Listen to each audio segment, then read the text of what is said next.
January transfer window opens in a few days. Yeah. Talk to me about the beauty of this window for a club. It's terrible. As a manager, it's a nightmare. You just can't wait for it to shut. Really? Because it's like playing poker. You know, you don't want, like, you've got your team in your head. There's rumours that some of them someone's going to come and pinch a couple of them, but you've only got a little bit of money to spend. And if I spend it now too early in the window, and somebody comes and nicks my two best defenders, I've now got to find some money from somewhere to replace the two defenders. So it's like you can't wait for it to shut unless you're desperate for a striker, i.e. Arsenal right now. Not desperate, but they need a striker quickly. Manchester Man United. United. Need a striker, yeah. And also you know as well that you're playing over the odds. When did that ever happen to you? Did somebody ever come in and swoop your best players in the window? All the time, yeah. And I've never spent a penny on a player. So I've never paid a transfer fee for a player. Really? No, I think 7 clubs I've had, something like that. I've always been free transfers. But so what was the reason for that? Just I had no money everywhere I went. I've never. So I've always dreamt of signing a £2 million striker, but it's never happened. But no, you when you got free transfers, then it's not a lot to prize them away. I mean, I remember when I was at Wrexham, Fleetwood signed Andy Mangan off me and Lee Fowler, and just doubled their wages, I think. So what can you do? You can't compete. They've gone. But then I'm left with replacing them and your two best players. So how do you replace them in January? With no money. With no money, and nobody wants to let the best players go. Did you ever lose one of your best players and then replace them with someone better and get a nice little surprise?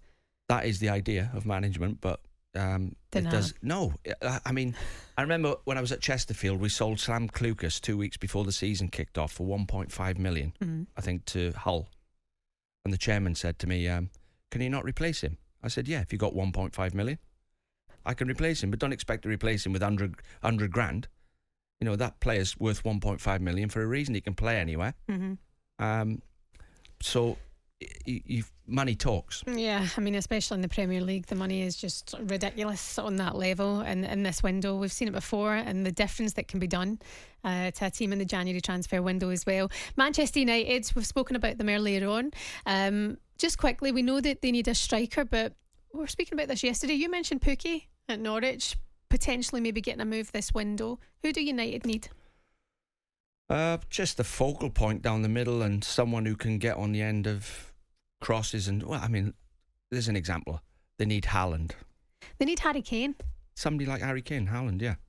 Players who look at Harry Kane's header. The other, he's missed a penalty in the World Cup. You put balls in the box for Harry Kane, he gets 20 goals a season, every season. If you pay 150 million for Harry Kane, there's a fair chance he'll get you 20 goals because he does it every year. Consistent, brilliant header. He just knows what to do. You can't teach people to do that. I've tried. You can't. You can show them where to run, and you can show them. You can say you're standing still too much. You need to get out of the defender's eye line. You can go out on the training ground and practice their finishing and get the technique right, and actually robot them into certain spots in the box, but you can't give them an instinct. Yeah. The instinct comes from they just smell do where the ball's going to be. Yeah. And they get there first. You've seen that from Haaland just day in, day out. It's just ridiculous what he's doing. Harry Kane would be an interesting one to Manchester United. It has been mooted before. Could it happen this time round? Perhaps it'll happen in the summer. Is there an age concern there, though, with Harry Kane? Does he feel a little bit older now that he wouldn't get the move? Well, he is getting on a bit now. I mean, he had his chance to go, didn't he? And he stayed at Spurs. Well, Spurs stopped him going, I think, in the end, but he was ready to go to Man City. Well, you'd have to, if you're looking for a striker to get you guaranteed 20 goals a season, there's not many. Yeah. Lewandowski's one. Harry Kane's another one. I've got to say it's going to slide out my mouth sideways, but I'm surprised Lukaku was a flop when he come back to Chelsea. Yeah.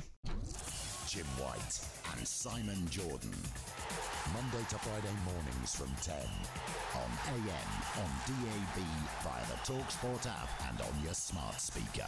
talkSPORT.